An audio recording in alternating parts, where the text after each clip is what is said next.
Now note, in a tragic fire at TRP Gaming Zone has left 27 people dead, and most of these were children, Shivangi. What's unfortunate at this stage is that there were a lot of lapses, and all of this were left unaddressed. In fact, we also understand that the officials did not even have the required NOC from the fire department.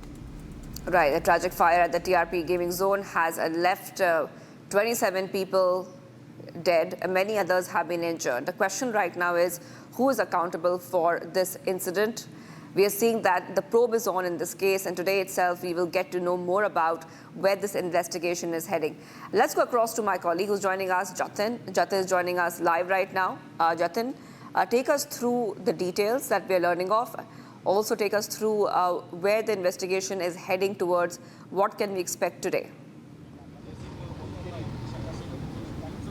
आज बिल्कुल देखिए, SIT जो बना दी गई थी कल, वो अपनी इन्वेस्टिगेशन शुरू कर चुकी है। और तस्वीरें मैं आपको सबसे पहले दिखाऊं कि गुजरात के जो गृह मंत्री हैं वो अभी कुछ देर पहले ही गेमिंग साइट पर पहुंचे हैं और अंदर वो मुआयना कर रहे हैं। और दूसरी तरफ आप तमाम जेसीबी मशीनों को भी यहां पर देख रहे हैं, क्योंकि अंधेरा होने की वजह से जितना मलबा हटाया जा सका था वो मलबा हटाया गया। लेकिन अब जब सुबह हुई है, उजाला हुआ, उसके बाद एक बार फिर से मलबा हटाने का जो काम है वो किया जा रहा है, क्योंकि अभी भी इस बात की आशंका है कि 5 लोग ऐसे हैं जो कि मिसिंग हैं और उन लोगों को ढूंढने के लिए जो मलबा है वो यहाँ पर हटाया जा रहा है। मेरे विजय, अगर आपको तस्वीरें सामने दिखाएं तो सामने आप जो जेसीबी मशीन देख रहे हैं उसके पीछे वो एसआईटी की टीम मौजूद है, जिसमें गृह मंत्री खुद मौजूद हैं, आईजी रैंक के जो ऑफिसर है वो यहाँ पर मौजूद है, फायर की तरफ से जो ऑफिसर है वो वहाँ पर मौजूद है और पूरे जिस गेमिंग सेंटर का जो मुआयना करते हुए आपको नजर आ रहे हैं। ये तस्वीरें आप लगातार देख रहे हैं कि जेसीबी मशीन के जरिए जो मलबा है उसको हटाने की जो कवायद है वो यहाँ पर शुरू की गई है। कोशिश की जा रही है कि मलबा जितना ज्यादा हटाया जा सके उसको हटा सके।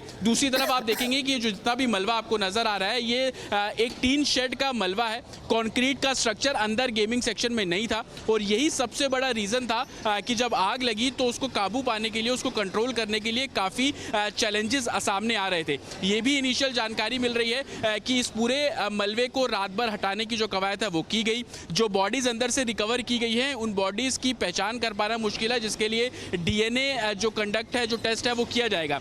दूसरी तरफ फायर सेफ्टी सिस्टम की लापरवाही क्या थी उसकी तस्वीर अगर मैं आपको यहाँ पर मेरे विजय दिखाने की कोशिश करेंगे तो आप समझ पाएंगे। ये लाल रंग की पाइप आप देख रहे हैं, दरअसल ये फायर इक्विपमेंट्स का हिस्सा होता है जो कि हर एक बड़ी बिल्डिंग में, कॉम्प्लेक्स में लगा होता है। इसी के जरिए जो पानी है वो अंदर पूरे परिसर में फैलता है। लेकिन ये जो पाइप आप देख रहे हैं ये इंस्टॉल ही नहीं की गई थी, ये सिर्फ रखी गई थी, क्योंकि एडमिनिस्ट्रेशन की तरफ से भी ये बोला जा रहा है कि इनिशियल इन्वेस्टिगेशन ये बता रही है कि कंस्ट्रक्शन अभी यहाँ पे चल रहा था, लेकिन उसके बावजूद गेमिंग सेक्शन का यहाँ पे संचालन करना, उसको ऑपरेट करना कहीं ना कहीं बड़ी लापरवाही। और आप देखेंगे कि जिस जगह पे ये पूरा इंसिडेंट हुआ, ये पूरा गेमिंग सेक्शन बहुत बड़े परिसर में है और इसको मलबे को क्लियर करने में अभी और भी टाइम लगेगा। और आप यहाँ पर अगर काउंट कर पाएंगे तो तकरीबन 8 से 9 जेसीबी मशीन है जो इस पूरे परिसर को हटा रही है। डंपर्स यहाँ पर आप देखेंगे तस्वीरों में बुलाए गए हैं और मलबे को इन डंपर्स में रख कर यहाँ पे पूरा जो एक तरीके से पैसिव है उसको क्लियर किया जा रहा है,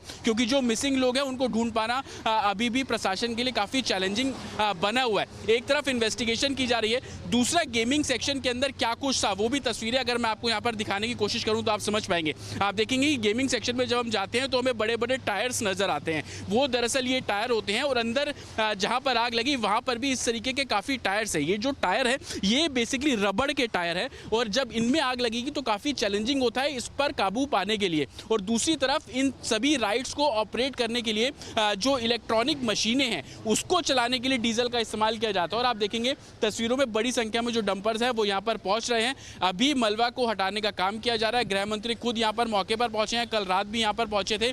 उनकी तरफ से जो एसआईटी का गठन किया गया, आप तस्वीरों में देखेंगे सामने जो गुजरात के गृह मंत्री हैं वो आपको बाहर आते हुए यहाँ पर साफ तौर पर नजर आएंगे। कोशिश करेंगे हम उनसे बात भी करें, अभी लेटेस्ट इन्वेस्टिगेशन कहाँ पहुंची है उसके बारे में उनसे जानकारी लें। लेकिन आप देखेंगे कि तमाम जो सीनियर ऑफिसर्स हैं, एडमिनिस्ट्रेशन के लोग हैं, लगातार उनसे वो ब्रीफ कर रहे हैं। देर रात भी यहाँ पर आए थे और उसके बाद जो जायजा है वो यहाँ पर लिया जा रहा है। आपको बता दें कि अभी तक कार्रवाई करते हुए 3 लोगों को गिरफ्तार किया गया है, जिसमें इस पूरे गेमिंग सेक्शन के मालिक, मैनेजर और सहयोगी, उन तीनों को गिरफ्तार किया गया है। और उसके बाद अब एसआईटी का गठन किया गया और इन्वेस्टिगेशन इस पूरे मामले में जो कंडक्ट है वो की जा रही है। तस्वीरें आप साफ तौर पर देखेंगे, गृह मंत्री यहाँ पर है और गृह मंत्री लगातार ब्रीफ ले रहे हैं जो इन्वेस्टिगेशन हो रही है उसको लेकर, मलबा हटाने को लेकर, कितनी मशीन्स यहाँ पर डिप्लॉय और करने की ज़रूरत है उसको लेकर, साथ ही जो अभी मिसिंग लोग हैं उनको खोजना, उनकी पहचान करना, उनकी बॉडीज़ को रिकवर करना, वो लोग कहाँ हैं उनको ट्रैक करना, ये सबसे बड़ा चैलेंज है। और उसी को देखते हुए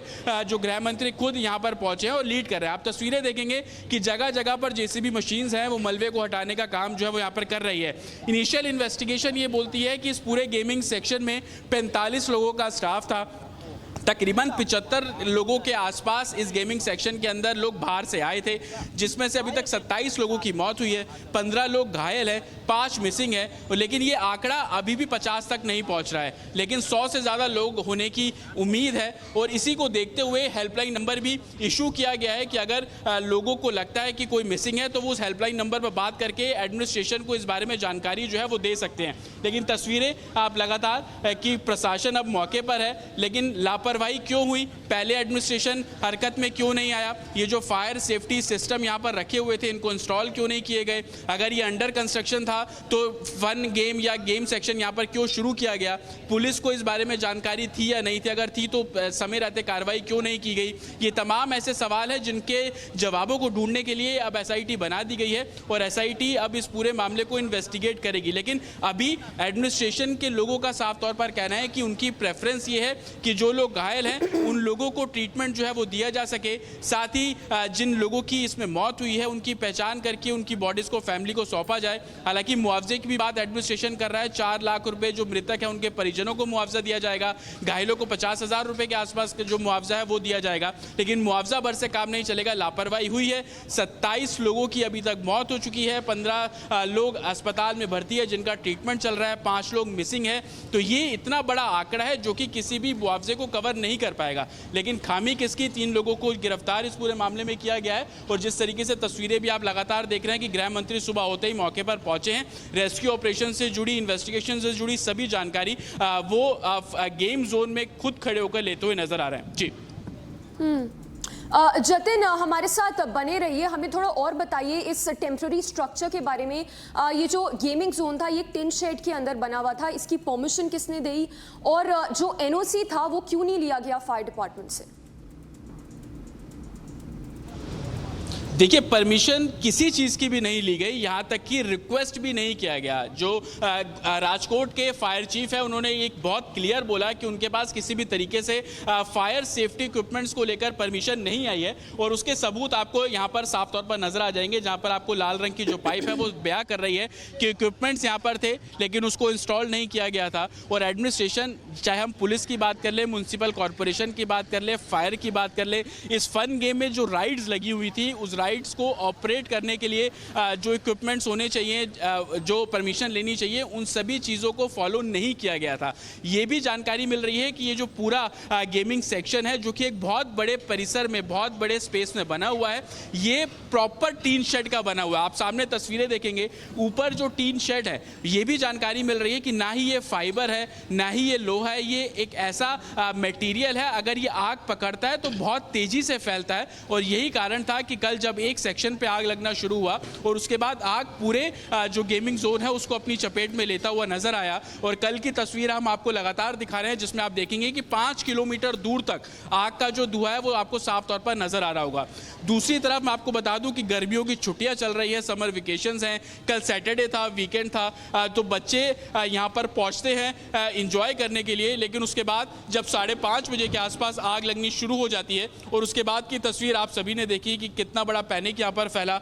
जितने लोगों को बचाया जा सकता था, रेस्क्यू किया जा सकता था, उन लोगों को रेस्क्यू करके अस्पताल पहुँचाया गया। लेकिन 15 लोग जो घायल है, वो 15 लोग का जो ट्रीटमेंट है वो लगातार हॉस्पिटल्स में किया जा रहा है। आप सामने तस्वीर देख रहे हैं, आपको होर्डिंग्स नजर आ जाएगी, TRP गेम सेक्शन की होर्डिंग्स यहाँ पर आपको लगी हुई नजर आ जाएगी। उसके ठीक बगल में आप देखेंगे वो टिकट काउंटर है जहाँ से पेरेंट्स ने, बच्चों ने वो टिकट्स खरीदी होगी अंदर जाने के लिए। जब हम यहाँ पर पहुँच रहे थे तो हमने देखा बाहर कुछ पोस्टर्स भी लगे लगे हैं, एडवर्टाइजमेंट के तौर पर पोस्टर्स लगे हैं, उसमें 99 रुपये का जिक्र किया गया है। तो बच्चों को, पेरेंट्स को लुभाने के लिए 99 रुपये का ऑफर दे देना और उसके बाद उनकी सेफ्टी के साथ खिलवाड़ करना, और यही सब वजह है कि एडमिनिस्ट्रेशन के खिलाफ जो ये पूरा गेम सेक्शन चला रहे थे उनके खिलाफ कार्रवाई की गई है, मालिकों के खिलाफ कार्रवाई की गई है। मेरे वीजा अगर आपको तस्वीर यहाँ से दिखाएं तो आप समझ पाएंगे कि कितना बड़ा ये परिसर है और कितने बड़े कैंपस में ये जो गेम सेक्शन है वो चल रहा था। इसके बगल में भी आप देखेंगे जहाँ पर आपको हरे रंग के नेट नज़र आ रहे हैं, वो दरअसल आउटडोर गेम सेक्शन है, वो भी इन्हीं का है जो ये लोग चला रहे थे। तो आप इसी से अंदाज़ा लगाइए कितने बड़े गेम सेक्शन को ऑपरेट करना, वो भी बिना किसी परमिशन के। लापरवाही है, कमियां हैं, प्रशासन की कमियां हैं, किसकी चूक है, इन सभी चीज़ों को इन्वेस्टिगेट करने के लिए अब यहाँ पर SIT का गठन किया गया है और इसी पहलुओं को जांचने के लिए एडमिनिस्ट्रेशन मौके पर है। गृह मंत्री को खुद आप तस्वीरों में देख रहे हैं, मलबा बहुत तेज़ी से अब यहाँ से हटाया जा रहा है ताकि जो लोग मिसिंग हैं उनके बारे में जानकारी साफ तौर पर जुटाई जा सके, और यही वजह है कि इस मलबे को हटाकर अब जो डंपर है उसमें डंप किया जा रहा है। इन्वेस्टिगेशन अब क्या कहेगी और कितने लोगों पर गाज गिरेगी, ये सभी चीज़ें कुछ देर में क्लियर होगी और आगे आगे जैसे SIT इन्वेस्टिगेट करेगी उसमें क्लियर हो जाएगा। लेकिन एक बड़ा हादसा जिसमें अभी तक 27 लोगों की मौत, 15 लोग अस्पताल में भर्ती, 5 लोग ऐसे जो कि अभी मिसिंग बताए जा रहे हैं और पता नहीं कितने लोगों के बारे में अभी जानकारी मिलना बाकी है। जी।